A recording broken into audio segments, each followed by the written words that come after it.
नमस्कार दोस्तों, स्वागत करता हूं मैं आपका। आइए करते हैं बिना समय गए। आपकी स्क्रीन के सामने क्वेश्चन है, क्वेश्चन नंबर 61। विधि ऐसी कौन सी विधि है जिसमें पहले उदाहरण बाद में नियम बताए जाते हैं? ठीक है, पहला ऑप्शन है आपके सामने स्क्रीन के सामने, समस्या समाधान विधि, आगमन विधि, निगमन विधि, इनमें से कोई नहीं। तो इसका जो सही आंसर होगा आगमन विधि।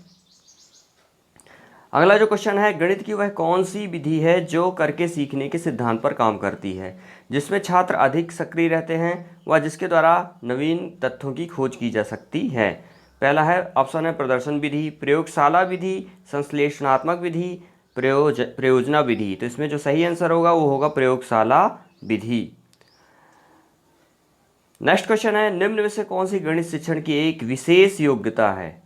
गणित उपकरणों को प्रयोग करने की क्षमता, गणित कक्षा संचालन की योग्यता, विभिन्न शिक्षण विधियों का ज्ञान, उपरोक्त सभी। तो इसमें से ये तीनों जो है विशेषताएं गणित शिक्षण की विशेषताएं हैं। तो इसका जो सही आंसर होगा उपरोक्त सभी। अगला क्वेश्चन आपकी स्क्रीन के सामने है, प्रचलित पाठ्यक्रम का दोष है। प्रचलित पाठ्यक्रम का क्या दोष है? जीवन से असंबंधित, संकुचित दृष्टिकोण, परीक्षा की प्रधानता, यह सभी। तो इसका जो सही आंसर हो जाएगा यह सभी। नेक्स्ट क्वेश्चन है, प्रयोगशाला विधि का सबसे बड़ा दोष है, यह बालकों को वैज्ञानिक बनाने पर जोर नहीं देती, यह विद्यार्थियों को छोटा वैज्ञानिक मानती है, यह विद्यार्थियों को मूर्ख मानती है, यह विद्यार्थियों का मानसिक शोषण करती है। तो इसका जो सही आंसर होगा यह विद्यार्थियों को छोटा वैज्ञानिक मानती है। Second option is the correct answer. Next question है, योजना एक उद्देश्यपूर्ण क्रिया है जिसमें मन लगाकर सामाजिक वातावरण में पूरा किया जाता है। गणित शिक्षण की योजना विधि की उक्त परिभाषा किसने दी? किलपैट्रिक ने, थॉर्नडाइक ने दी या क्रो? और लास्ट ऑप्शन है स्किनर। तो इसका जो सही आंसर होगा किलपैट्रिक ने इसकी परिभाषा दी। अगला जो क्वेश्चन है, वर्तमान पाठ्यक्रम का दोष है। वर्तमान पाठ्यक्रम का कौन सा दोष है? पुस्तकीय ज्ञान पर बल, विषयों में सहसंबंध का अभाव, लचीलापन का अभाव, उपरोक्त सभी। तो वर्तमान पाठ्यक्रम का दोष है विषयों उपरोक्त सभी। पुस्तकीय ज्ञान पर बल नहीं दिया जाता, विषयों में पुस्तकीय ज्ञान पर बल ज़्यादा दिया जाता है, विषयों में सहसंबंध का अभाव होता है, लचीलेपन का अभाव होता है। तो इसका जो सही आंसर होगा fourth option is the correct answer. रेखा गणित में प्रायोगिक अवस्था में प्रयुक्त होने वाली शिक्षण विधि है प्रदर्शन विधि, निगमन विधि, खोज विधि, खेल विधि। तो इसका जो सही आंसर होगा खेल विधि। अगला क्वेश्चन है, वह विधि जिसमें उदाहरणों के द्वारा नए नियमों की स्थापना की जाती है उसे कहते हैं आगमन विधि, विश्लेषण विधि, संश्लेषण विधि, निगमन विधि। तो इसका जो सही आंसर होगा आगमन विधि। मूल्यांकन की कार्यसूचक इकाई है। मूल्यांकन की कार्यसूचक इकाई क्या है? चिन्हित करना, निर्णय लेना, भूल खोजना, यह सभी। तो इसका जो सही आंसर होगा यह सभी।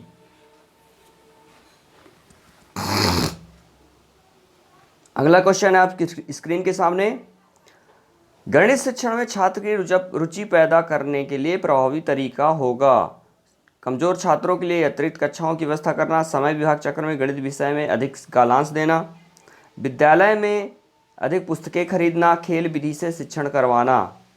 तो इसका जो सही आंसर होगा खेल विधि से शिक्षण करवाना। Fourth option is the correct answer. Next question है, यदि ज्यामितीय आकृतियों का अवबोधन हो जाता है तो छात्रों के व्यवहार में परिवर्तन होगा। यदि ज्यामितीय आकृतियों का अवबोधन हो जाता है तो छात्रों के व्यवहार में क्या परिवर्तन होगा? आकृतियों के वर्गीकरण करने का, वैसी आकृतियों को खींचने का, आकृतियों की प्रशंसा करने में, ज्यामितीय आकृतियों को प्रदर्शन करने का। तो इसका जो सही आंसर होगा आकृतियों का वर्गीकरण करने का। गणित की सर्वाधिक प्राचीन शाखा है रेखा गणित, बीज गणित, अंक गणित, इनमें से कोई नहीं। तो इसका जो सही आंसर होगा रेखा गणित की सर्वाधिक प्राचीन शाखा अंक गणित है। Third option is the correct answer. गणित विषय में सहायक सामग्री का कौन सा एक उपयोग नहीं है? पाठ को आकर्षक व रुचिकर बनाना, नवीन भाषा शैली का ज्ञान, मंदबुद्धि व प्रतिभाशाली बालकों के लिए आवश्यक, छोटी कक्षाओं के बालकों के लिए विकास हेतु। तो इसका जो सही आंसर होगा मंदबुद्धि व प्रतिभाशाली बालकों के लिए, माफ करिएगा, इसका जो सही आंसर होगा नवीन भाषा शैली का ज्ञान। Second option is the correct answer होगा, क्योंकि गणित विषय में सहायक सामग्री का उपयोग भाषा शैली सिखाना नहीं होता है। ठीक है, तो इसका जो सही आंसर होगा आपका नवीन भाषा शैली का ज्ञान। Second option is the correct answer. बाल केंद्रित शिक्षा में मूल्यांकन का सबसे कम महत्वपूर्ण कारण है।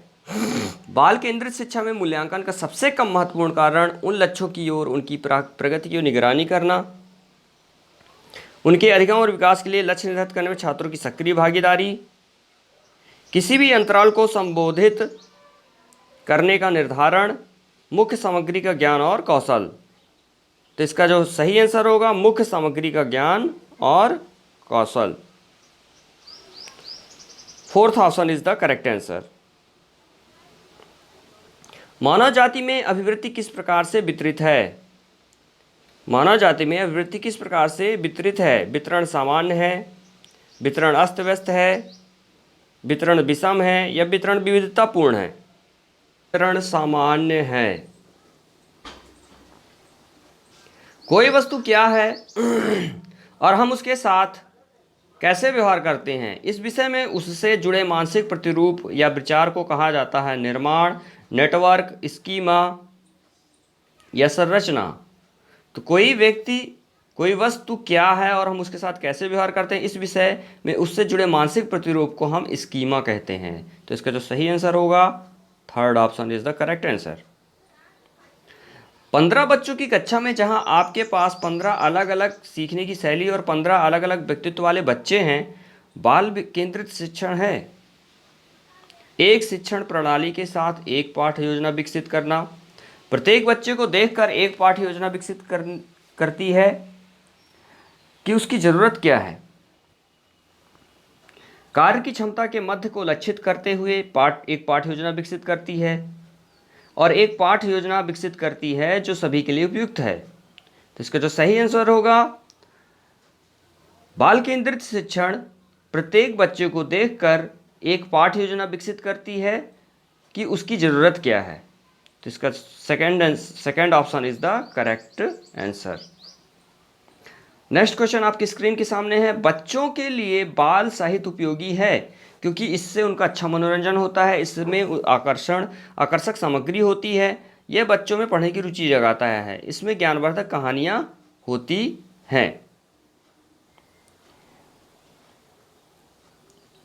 दोस्तों इसमें 4 ऑप्शन दिए हुए हैं। बच्चों के लिए बाल साहित्य उपयोगी है क्योंकि इससे उनका अच्छा मनोरंजन होता है, इसमें आकर्षक सामग्री होती है, यह बच्चों में पढ़ने की रुचि जगाता है, ये इसमें ज्ञानवर्धक कहानियाँ होती है। तो इसका जो सही आंसर हो जाएगा यह बच्चों में पढ़ने की रुचि जगाता है। थर्ड ऑप्शन इसमें करेक्ट होगा। नेक्स्ट क्वेश्चन है। कक्षा में बेहतर अनुशासन रहता है यदि सामग्री का कारगर उपयोग किया जाए, विषय में खूब मनोरंजन की बातें हो, शिक्षा का व्यक्तित्व प्रभावशाली हो, छात्रों को पता हो कि प्रधानाध्यापक किसी भी समय कक्षा में आने वाले हैं। तो इसका जो सही आंसर होगा अगर शिक्षा का व्यक्तित्व प्रभावशाली है तो कक्षा में बेहतर अनुशासन होगा।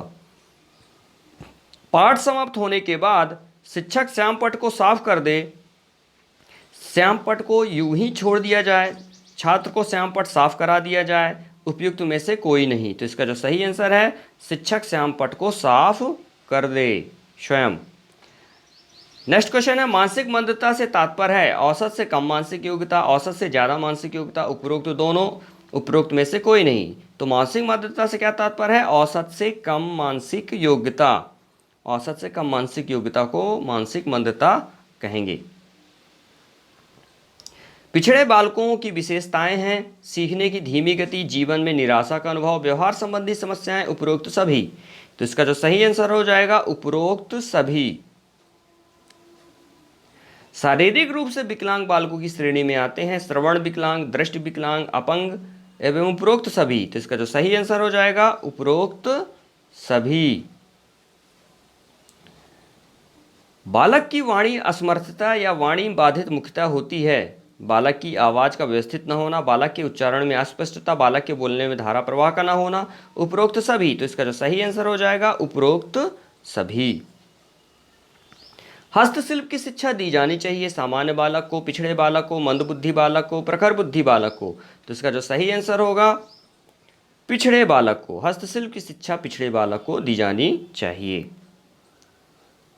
शारीरिक विकलांगता के कारण हैं वंशानुक्रमणीय कारण, पर्यावरणीय कारण, उपरोक्त दोनों, उपरोक्त दो, उपरोक्त में से कोई नहीं। तो इसका जो सही आंसर होगा उपरोक्त दोनों, वंशानुक्रमणीय कारण और पर्यावरणीय कारण, दोनों ही कारण जो होते हैं वह शारीरिक विकलांगता के कारण हो सकते हैं। नेक्स्ट क्वेश्चन है, प्रतिभाशाली बालकों की पहचान हेतु विधि प्रयोग की जाती है। साक्षात्कार विधि, निरीक्षण विधि, संचयी अभिलेख विधि, उपरोक्त सभी। तो इसका जो सही आंसर हो जाएगा उपरोक्त सभी।